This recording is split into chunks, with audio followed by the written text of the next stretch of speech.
I have 2 words for you that you might like to hear. Flash sale. Transition AI New York, our one-day conference and workshop on AI and the energy system, is coming up on October 19th in Manhattan. And from now until October 9th, you can get 30% off your ticket. Follow the link at the top of the show notes, and our discount code will be automatically applied to your ticket. And if you want to do it manually, it's FLASH30.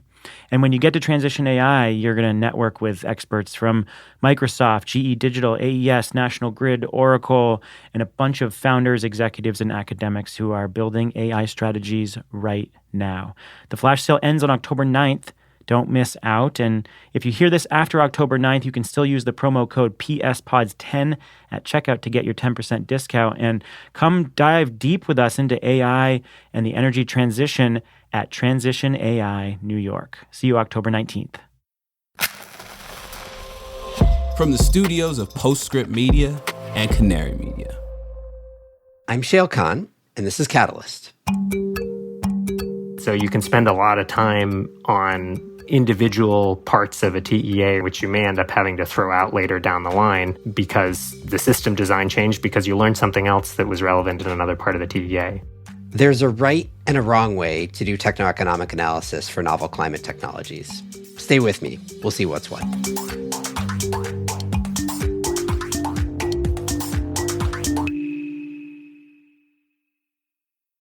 Let's face it, environmental news is often very depressing. That's why we focus on solutions on this podcast.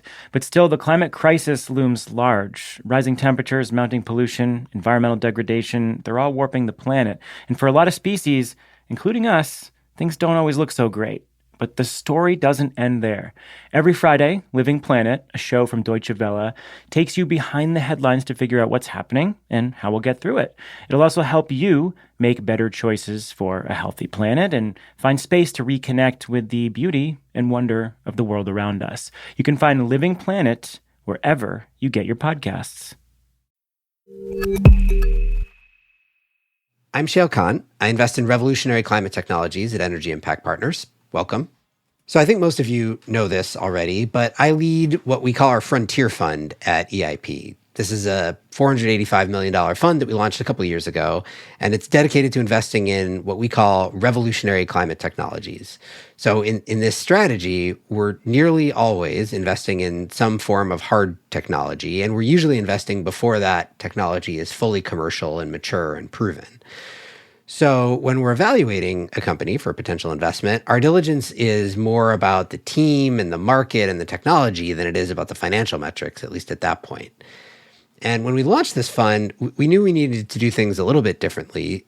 Given that our strategy was to invest in these frontier technologies, we knew that one of the core components of our approach was going to have to be to build our own internal technical chops and to develop some muscles that we could strengthen to be able to quickly and accurately evaluate the risk-reward trade for hard tech in climate. So we built a tech team. And that tech team turned out to be far more valuable than I'd even imagined when we decided to build it. They're really our secret sauce in this fund.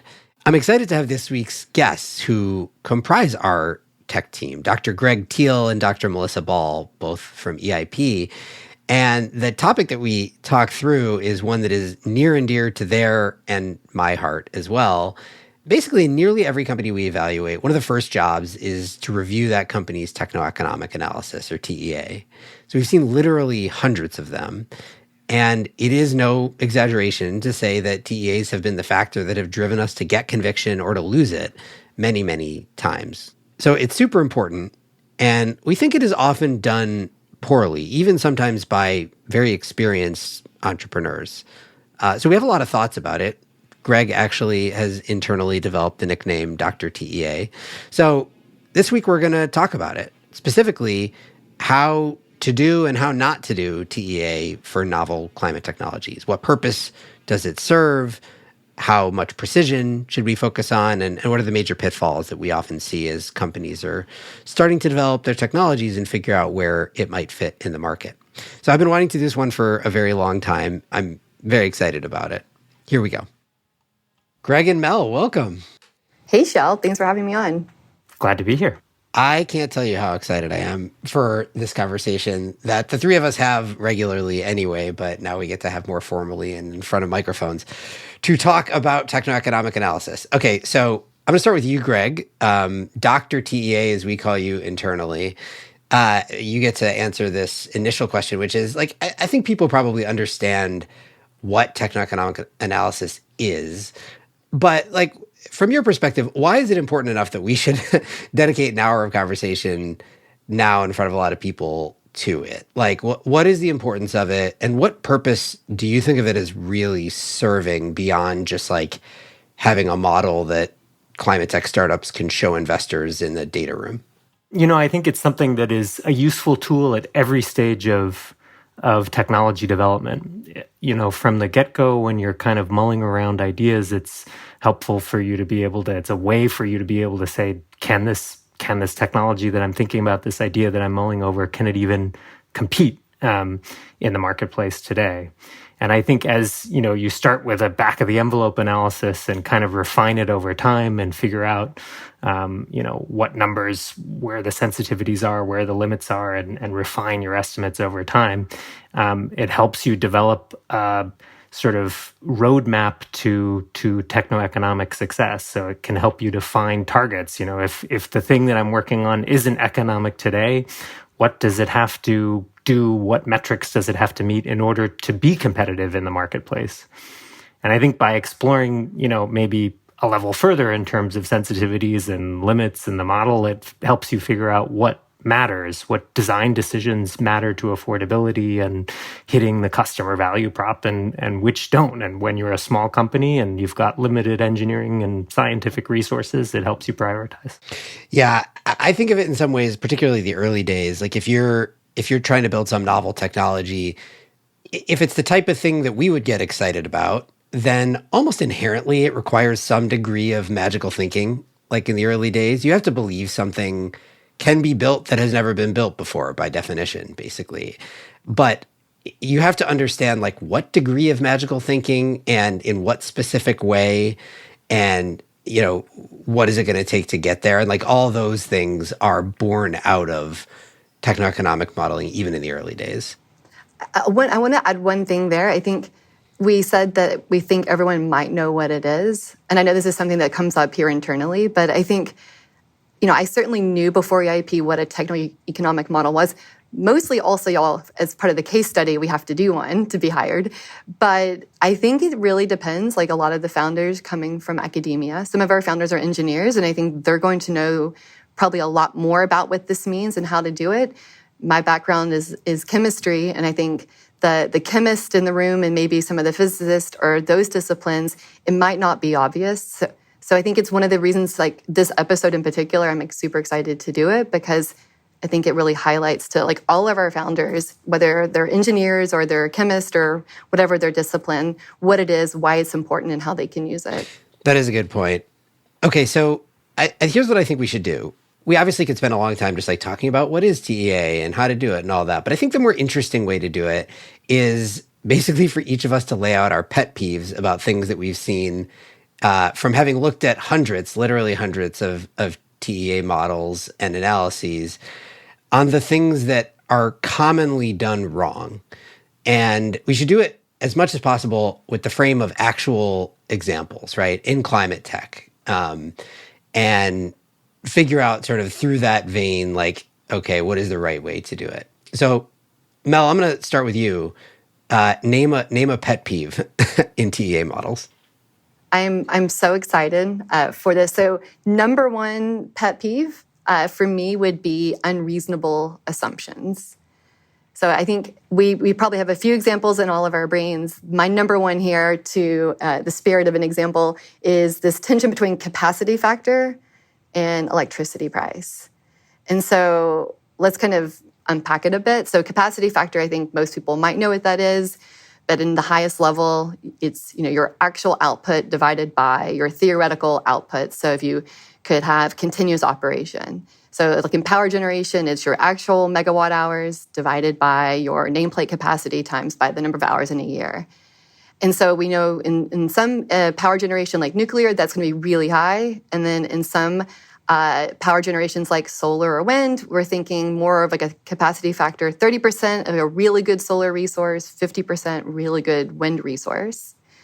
And so if we unpack energy cost, often what we see in these TEAs are what I would say are a levelized cost of energy.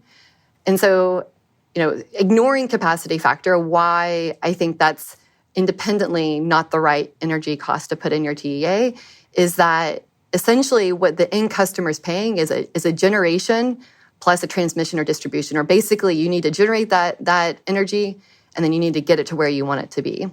And so, I think when you put the two together, this is where my pet peeve is. If you're going to be in climate tech, you want to be green. And so you're almost certainly tethering yourself to a renewable source, which means your capacity factor isn't going to be 100%. So it's kind of like having your cake and eating it too. You to want 2-cent electricity at 100% capacity factor, I don't know where that exists, or if it does exist, I think everyone's going to want that gigawatt, and there's going to be extreme competition for that gigawatt. And so that would be my number one pet peeve here. Yes, totally agreed. Just to unpack this one a little bit more, right? So this is a problem for companies for who their technology is using electricity as a primary input, right? And what you see often, I think, are people who are at the macro level, trying to draw upon this future trend of declining cost of renewables and saying, because of the declining cost of renewables, it's going to be economic for me to electrify X, whatever. I'm going to, produce chemicals. I'm going to produce fuel. I'm going to make steel. I'm going to, whatever it might be. But in order to do so, what they often do, take the cost of renewables, and you already made this point, cost versus delivered price of electricity, two different things. But they take the cost of renewables, and then they also assume that they will have that cost 24/7. And those two things are pretty incompatible outside of like hydropower in Quebec, right? It at best, it really limits your geographic applicability. At worst, it's totally impossible to achieve. So I totally agree with you on like, if you're using an electrified process, what you actually should do is figure out real delivered cost of electricity to customers who look like what you will end up being, which is very different if you're like a big industrial facility versus a residential customer or something like that. And then assume those costs. And if you want to take a bet that they're going to decline somewhat over time, like you could take that bet, though that is not the historical trend. But that's what you should be looking at. As you said, 2 cent per kilowatt hour electricity at 100% capacity factor is like not a thing that you should be betting on, or at least not a thing you should be relying on for your economics to pencil. I think that's right. I think also in the spirit of what Greg mentioned on the point of what TEA is, like understanding your sensitivities and limits. So what I would say is like the levelized cost of energy doesn't equal what you're going to pay, which doesn't equal what you should necessarily put in your TEA. And, I think if you want to put that 2 cent in for that rosier world that we all, want to believe in, I think, on the flip side, what you said's right, have that range where you can see how economic. If you don't get the rosiest assumptions, are you still in the money? Yeah, and it's not just electricity that we see as one of these like unreasonable inputs. I think we also see this oftentimes, even if the inputs are on the molecule side, right?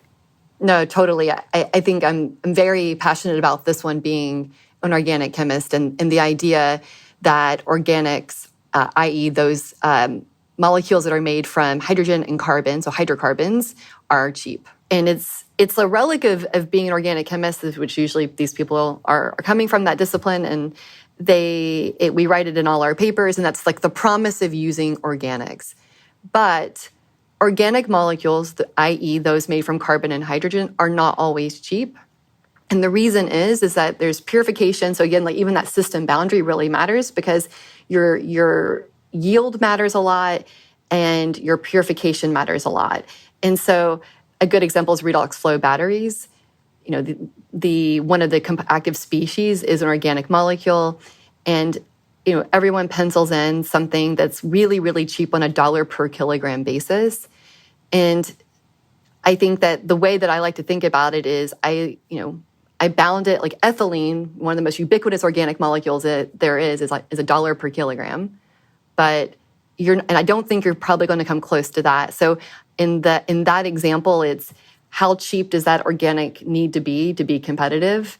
And you have to get really close to ethylene to try and beat LFP or vanadium redox flow batteries in order to be competitive. So it's also one of those system versus system boundary ones as well. Right. Okay, so we've talked about two categories of unreasonable inputs so far. But Greg, I feel like there's some others that I've heard you rail against. Is there anything else that springs to mind for you for unreasonable inputs? Yeah, there's one that really does spring to mind as a pet peeve, as much as I hate to air that out loud. But that one is free waste heat. And I think I thought that's what you were going to say. I was taking a guess in my head. I saw it on your face. Look, I'm a thermal engineer at my core, and am and will always be. And so if I can find a way to use waste heat and make my process more efficient, I'm going to do it. And I think everybody should. When you look at sort of the availability of waste heat out there, there's a lot of it, and it can be tempting to look at that and say, hey, that's all just being wasted. Why can't we use that and improve our energy efficiency or improve our heat recovery or do something with it that's useful? And that's really tempting, and I get that. But I think when you start to do more detailed TEAs, what you can see is that the cost of integrating that waste heat maybe outweigh its benefits, maybe too big, right? And so, if waste heat is in the form of slow flowing flue gas that's at kind of moderate temperature, that can add up to a lot on a big sort of energy system model. But when you start looking at a process and you've got to put a big heat exchanger around a long pipe, it just might be too expensive to be worth it. That's a good one. What do you guys think about, another category that I think is an interesting one within this, like the input assumptions that drive your costs, are input assumptions around things that are currently very expensive, but you want to take a bet on them getting cheaper. So maybe the classic example of this would be e-fuels, right? Where we're talking about like synthetic jet fuel and that kind of thing. Your primary input costs into that are hydrogen and CO2. And if you were to produce synthetic jet fuel today at today's hydrogen prices, particularly clean hydrogen prices, which is the point, and if you were to use atmospheric CO2, or biogenic CO2, which you certainly need to do from an emissions perspective, at the end of the day, no matter how good your SAF technology is, that's going to be incredibly expensive jet fuel. So every single one of these TEAs in that space has a combination of like assumptions around their technology specifically, getting higher yield or lower cost or CapEx or whatever it might be, but also assuming some measure of decline in the delivered cost of CO2 and hydrogen. How do you think about that portion of it? And like what's reasonable for those input assumptions and what's not? That's a hard one. And I think, it's one that varies depending on, as you say, the time frame that you're looking at, the geography that you're looking at, and so forth and so on. So, I think if you're going to needle me here to put a number on it, I would say I think about it more not in terms of what's achievable today, but what you have to do in order to hit competitiveness, right? To go back to the kind of spirit of the TEA and defining targets. And you know that, for a fuel, if you want to get anywhere close to economically competitive, subsidies decide, you have to have hydrogen that's going to be on the order of $1 per kilogram, and you have to have CO2 that's in that $100 to $200 per ton range, and that CO2 has to be CO2 that's coming, as you say, from the atmosphere or from a biogenic source. Otherwise, the fuel won't be truly carbon neutral. I think also on that one, going a level deeper in TEA, so what you have to believe like the hydrogen price will go down, I think that's something that we also try and do. So it's not just we want to believe in that assumption, it's what's driving the price, CapEx, energy. What do we have to believe in those two components? And then kind of, I think, bound it there and then get comfortable with that end number. All right. So if I can encapsulate this first category then on unreasonable inputs, it's basically, again, you're going to have to assume something in terms of your core technology that is going to be challenging in the first place. If you add on the additional layer of that, of whatever input, is it waste heat, is it hydrogen, is it CO2, whatever, is it electricity, whatever it is, if that is an additional layer of magical thinking, it makes it all the more difficult to sort of believe the overall picture. So try to isolate your magical thinking to the technology leap that you need to take in the first place, because that is within your control much more so than the inputs that you're going to get. Okay, Greg, your turn. give us a pet peeve. I don't know if I can call this as much a pet peeve as just, I think, a common pitfall that that I've probably been guilty of in my own techno-economic analysis journey. And that one is thinking about a component instead of a system. So I think this applies whether you're building a widget or you're making a new process to make power or a fuel or a chemical or what have you. It's really tempting when you're thinking about what does it cost to make any of those things to think about the core component itself, the widget bill of materials cost, or the core equipment in your chemical process. But in reality, the cost of production of any of those things is more than just the core componentry. It's more than just the bill of materials cost. And, thinking about sort of a chemical or a fuel synthesis type process, the core equipment, might only, or the total installed cost of a facility might be 2, 3, 4, even more times the cost of the core componentry itself. And so if you end up focusing on just the core componentry, you might miss the actual cost of what it's going to take to do what you want to do. Can you give like a good representative example? Yeah, I mean, I think maybe an easy one there is battery systems, right? There's a lot of focus, and there should be a lot of technical R&D focus on the cell, because that's where all the magic happens.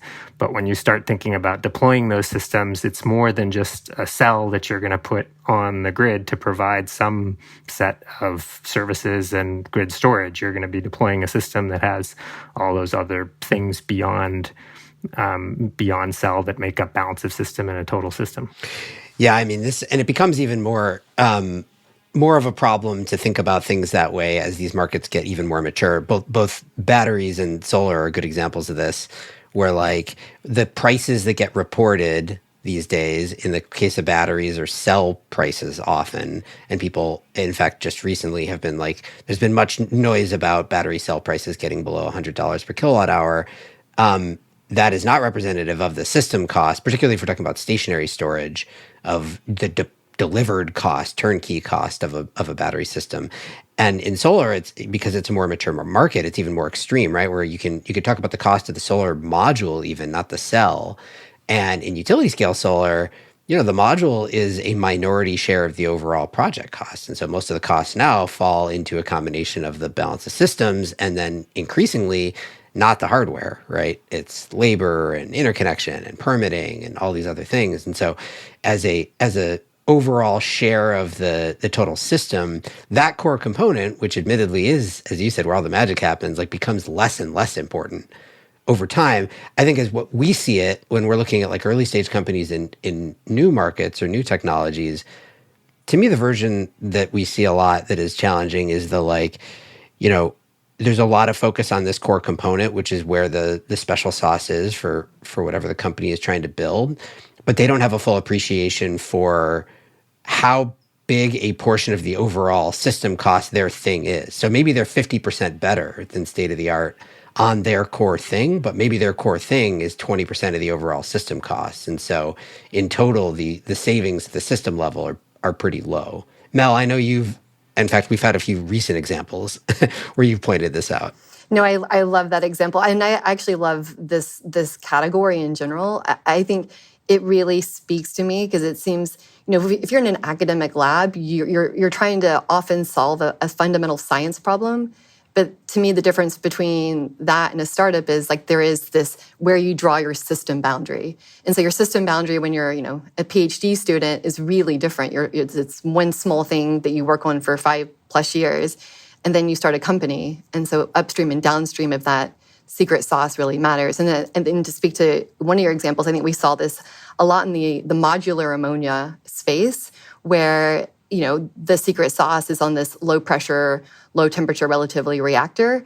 And that's a really nice to have. But what we found, doing our own internal work is that, upstream of your ammonia reactor, there's two things you need. You need a hydrogen source and you need a nitrogen source. And those scale down well, but they can be prohibitively expensive. And so when you think again, like where you draw that system boundary, if you draw it just around the ammonia capex, you're going to miss it. You're going to miss that nitrogen source and hydrogen source. That is really the bulk of where the levelized costs come from. Yeah, and in that case, it's another example too of like, maybe you can build a much better reactor, but if ultimately the costs are dominated by producing hydrogen and nitrogen, and you don't have any special sauce in that component, you plan to use off-the-shelf stuff, then your overall unit economics are driven more by those things than they are by whatever you're building. Exactly. I think there's a few other examples in this category that are a little bit different too. Sometimes you can end up focusing only on one component, and if you don't look at it in a systems context, you can miss the trades, the decisions you're making about how a component is to be designed or is to be operated can affect the system performance, cost, et cetera. And so, one of my sort of favorite examples there is thinking about EV drivetrains. As I'm sure everyone here knows that the biggest single line item cost in an electric vehicle is the batteries. And a lot of the drivetrain, power conversion equipment, motors, and so forth are really, really efficient. And so it could be tempting to kind of, if you're looking at some piece of that drivetrain, say, hey, this is already 90% efficient plus. What does efficiency matter here? But a few points in efficiency might actually matter a lot at the system level, because every kilowatt hour that you waste in the drivetrain is a kilowatt hour that you have to store in your battery, and that's a really, really expensive kilowatt hour to store. So again, that's sort of thinking about the puts and takes from a system perspective instead of a component perspective can lead you to a better place.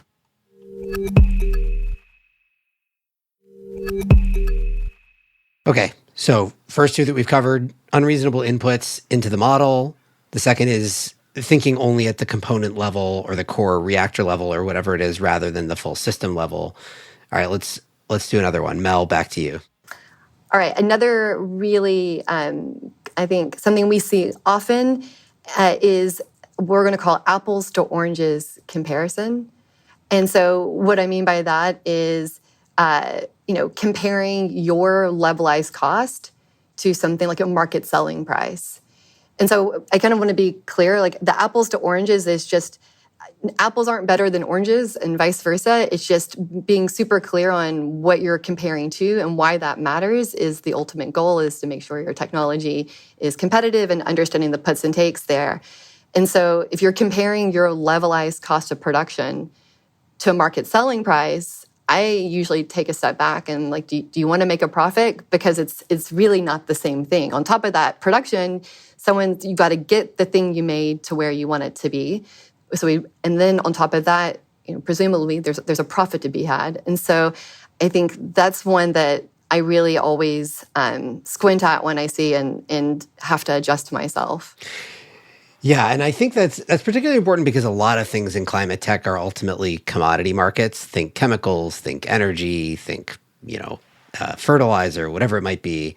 And so they're commodity markets, commodity prices, and those are notoriously difficult to build startups in because they're volatile prices and all that, but also because price is not cost. And so if you're saying, okay, I can produce my thing at factory gate at the same cost or at 10% lower even than the market price that I've got from some market report, then if you're successful and you bring your thing into the market, and let's just say you're selling at 10% cheaper, well, the real salient question is, what is the floor price, which is basically the ongoing cost, the operating cost of the alternative? Because otherwise, everybody else is going to just drop their price closer to their cost and you get undercut anyway.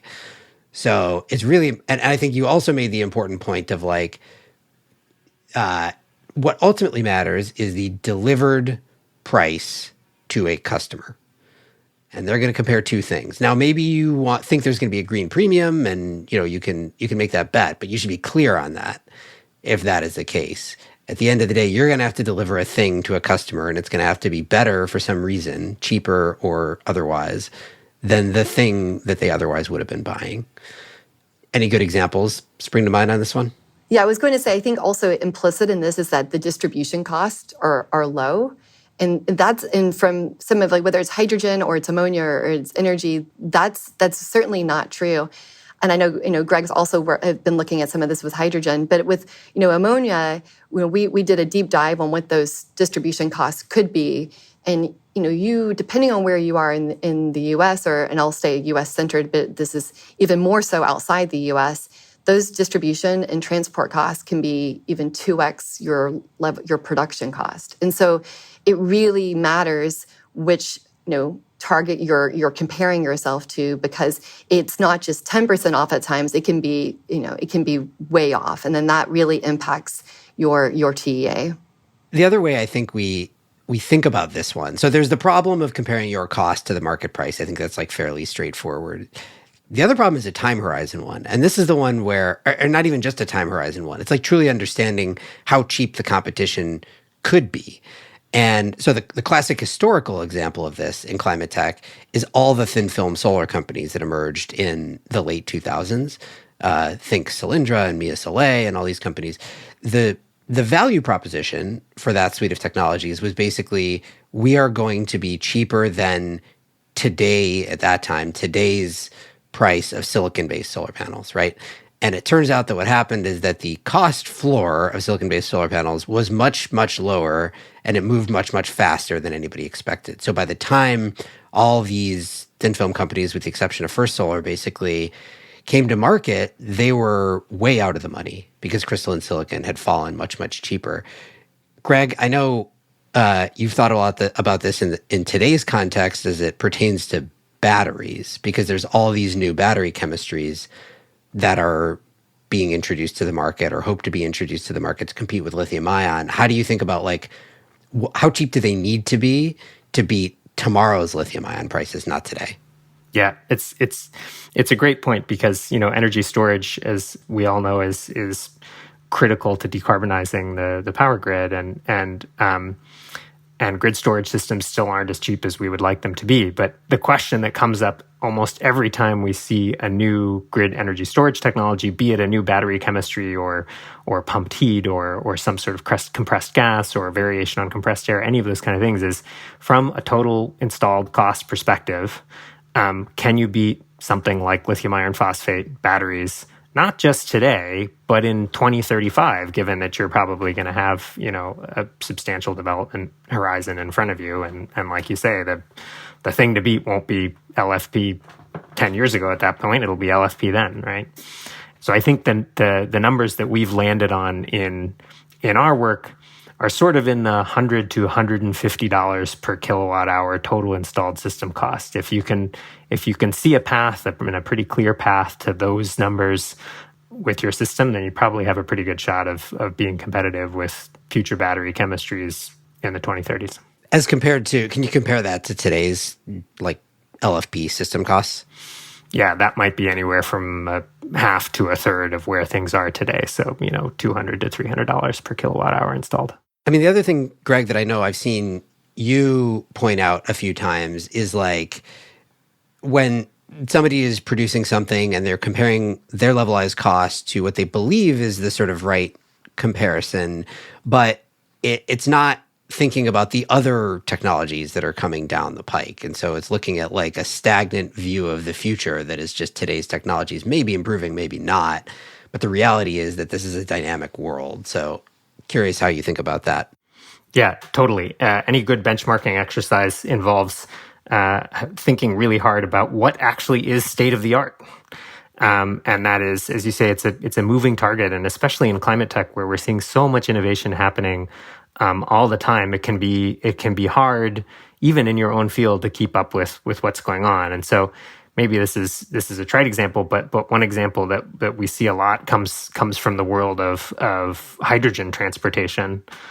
For companies that are looking at novel media for storing hydrogen that they might put on a truck, oftentimes we see benchmarks like steel tube trailers as the mark for cost in moving that hydrogen on a truck. But in fact, there's been a ton of work in recent years and beyond on making really high strength, lightweight tubes out of composite materials that can store a lot more hydrogen per load than a steel tube trailer could store, and therefore driving down drastically the cost of transporting hydrogen because you can get more hydrogen per truckload on the trailer. And so since that's such a big lever over the steel tube trailers, if you've got something that's, a little bit better than a steel tube trailer, even a lot better than a steel tube trailer, and you're not looking at that composite tube benchmark, you might be giving yourself a false sense of how much better you are than where the industry is today. Right. Greg, I feel like one more that we've talked about a lot is when people are building a TEA, like what are the metrics that they're focused on versus what are the metrics that really matter? Well, how do you think about that? Yeah, so the last one, in some ways, kind of relates back to the system versus componentry story, but it's focusing on the wrong metric or maybe solving the wrong problem. I think there's a translational issue specifically that arises when companies are coming out of R&D heavy environments and they're trying to make a venture backable startup. And it was something that Mel, I think, alluded to nicely earlier. I think in R&D there can be a tendency to focus on core performance metrics, be it efficiency or power density or conversion in a chemical catalysis or chemical reaction sense, something like that. And I'm not here to knock on a focus on any of those. I think they're great goals and they can move the needle. But from a venture perspective, we're always looking for things that can move the needle in a big way to justify an investment for us. And so if you end up, there are certain systems that you might look at where, there's been a relentless focus on something like efficiency, but if you go back to the techno-economic model and you think about the sensitivities in terms of energy cost as it contributes to total system production cost or what have you, you might see that it may not move the needle a whole lot, and it may not move the needle a whole lot compared to other costs in the system. And so a focus on efficiency just might not be the right prioritization for making your system better and cheaper. Greg, is in that example, is that have a function of like capacity factor as well? So in that energy example, so the energy consumption versus capex could matter more to our earlier point about if you're operating at a reduced capacity factor. Is that kind of what you're touching on? Absolutely. Can you give like a real world example of this one in action? Yeah, I mean, I think one that comes to mind is green methanol synthesis, and this isn't an efficiency story, but it's a performance metric story. There's a ton of work in the literature, and I know, Mel, you've been digging into this too, on making better catalysts for converting CO2 and hydrogen into methanol. And again, I don't think I'm not trying to knock on that. I think there's room for improvement, and that's good. But from a venture perspective, if you think about that from a process level, if you get a better conversion of CO2 and hydrogen to methanol in a single pass, it just really doesn't move the overall economics in a huge way because, again, back to a previous point, CO2 and hydrogen are the big cost drivers in that system. And so, do it, great, but it's a hard venture story. I think this one also is one thing that we see sometimes too. In we've been talking a lot about like chemical synthesis and batteries and stuff like that. But there's and a lot of that has to do with, at the end of the day, what you care about is cost for the most part. But in some cases, it's also about like what the customer actually cares about and making sure that you're optimizing for that as opposed to some other metric that isn't as important. So as an example there, maybe let's just say you're building like robots to do weeding for agriculture or something like that, right? And you could really, really optimize your CapEx on the robot, but that might actually not matter that much relative to how quickly the robot can move through the field, because that's what the farmer ultimately cares about in how it fits in with their operations. We see this in like mining, where there's lots of new technologies to extract minerals in new ways. And sometimes I think we see companies that like focus a ton on, I don't know, one metric like maximum extraction. Can you get 99% of the mineral liberated? And that's great, but it's only great if that system also fits in with everything else that matters to the mining operation. So for example, if you have really bad kinetics and it takes, you're doing leaching or something like that, it takes years to get that mineral out, then you have an existing mining operation that can't operate its downstream capacity fast enough, and it's never going to work for them anyway. So like, to me, it's sometimes this one focusing on the wrong problem or solving the wrong problem. It's about like cost ultimately, but other times it's about delivering what matters to your customer. I love that. It seems like, if I might even like put it in a little bit different words. It seems that it's not like solving the wrong metric. It's in order to be successful, there's a combination of a couple of metrics that will really matter. So the optimization of those metrics is the value that you're trying to deliver to that end customer as well.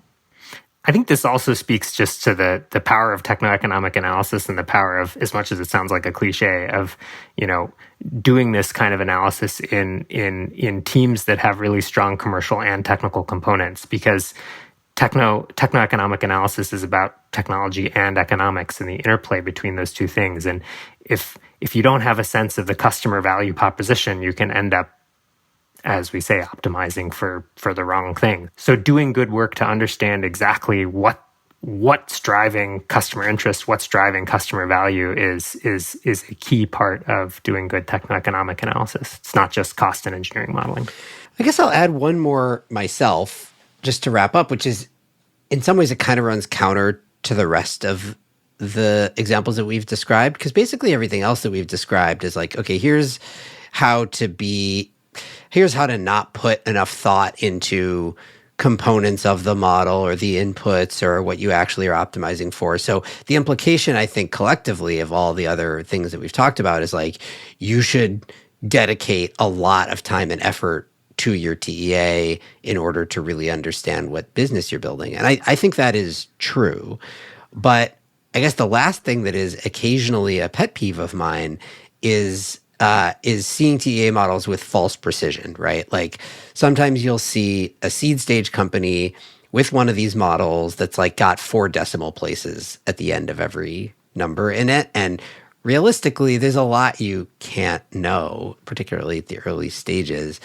And so there's this push-pull dynamic that I'm curious to get both of your perspectives on, in terms of, yes, there's a lot of value to be gained from doing this work, but there's also only so much of it that you really can do at a certain stage. And so how do you find that line between what actually adds value and what is just like modeling theater, basically? I don't know, Mel, do you have a view there? Yeah, I think that especially some of the TAs we've looked at, or the founders, they're paying for a TEA. So some people are using consultants, which I would assume is going to be very expensive.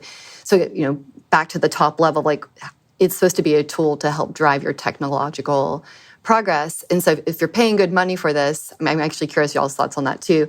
But I think this like over specification, my worry with that, and I think we've seen this recently, is that you can essentially miss the forest from the trees. So if you're so busy counting the number, the power in your pumps and the number of little widgets and valves and et cetera, you might miss something that's really crucial that actually is a driver of your economics, because you were focusing on so much that you didn't hit like the couple of things at the stage that you're at that's going to allow you to get to the next milestone. And so, I'm sensitive to it. I think, ultimately when we receive a TEA, I think Greg and I probably always look at it, of course, and I think we independently are making our own, so we can teach ourselves what is the drivers in technology, and what should be important at the stage that company's at. Yeah. I think that's a great point, and I would maybe add a couple of things. One, I think TEA for me is something that should be very much thought of as a living document, in the sense that, it's never too early to start, and you're always going to refine it as you go. So I think it's also really challenging, because sometimes the design at an early stage is still very much in flux. And so you can spend a lot of time on individual parts of a TEA or individual parts of a system design, which you may end up having to throw out later down the line, because the system design changed, because you learned something else that was relevant in another part of the TEA.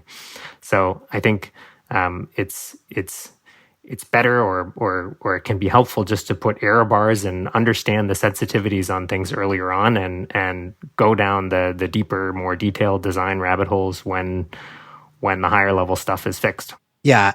I guess for me, if I could boil down, like what is really the purpose of the TEA for early stage deep tech companies in climate? I think it's three things.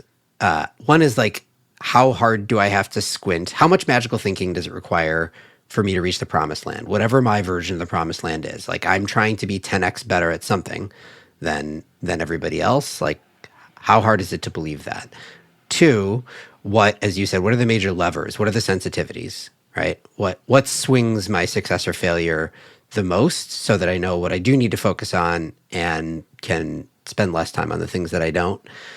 And then third is, what is the critical path, right? Like from where I am today to where I need to be, what are the things that I would need to prove or disprove to reach the next stage in that journey? And that sets you on a path that is valuable, that also is, having real. I think one of the things that I've observed, I'm curious if this is true for you guys as well. The best companies that I've invested in have a really clear view of critical path. This is the next thing that is in front of us that we have to, this is the hurdle we need to jump over to prove the next thing in our progression of our technology. And it's not only a TEA thing, but the TEA can really help you figure that out because you could figure out where those sensitivities are, where you are today, where the biggest delta is, and that'll tell you where your critical path needs to be. So if you use TEA to say, how hard do I need to squint? What are the big sensitivities and what's my critical path? I feel like you've done your job. If you're using it to get to a ridiculous level of precision on the cost structure that you expect to achieve in 5 years, you've probably wasted some time. 100%. Precious time that can be on doing the technical work. All right. Well, this was a lot of fun for me as a fellow TEA enthusiast, along with the two of you. We obviously have a lot of thoughts on this topic, but also, I do think that this is, it's underappreciated how valuable this exercise can be for early stage companies who are building something, particularly something physical in the types of spaces that tend to dominate climate tech. So this is, to me, it's a mechanical thing, but it's an important one. So Mel, Greg, thank you so much for talking through it with me. Great to be with you. Thanks for having us. Melissa Ball is the Associate Director of Technology with me at EIP. Greg Teal is our Director of Technology. This show is a co-production of Postscript Media and Canary Media. You can head over to canarymedia.com for links to today's topics. Postscript is supported by Prelude Ventures, a venture capital firm that partners with entrepreneurs to address climate change across a range of sectors, including advanced energy, food and ag, transportation and logistics, advanced materials and manufacturing, and advanced computing. This episode was produced by Daniel Waldorf. Mixing by Roy Campanella and Sean Marquand. Theme song by Sean Marquand. I'm Shayle Khan, and this is Catalyst.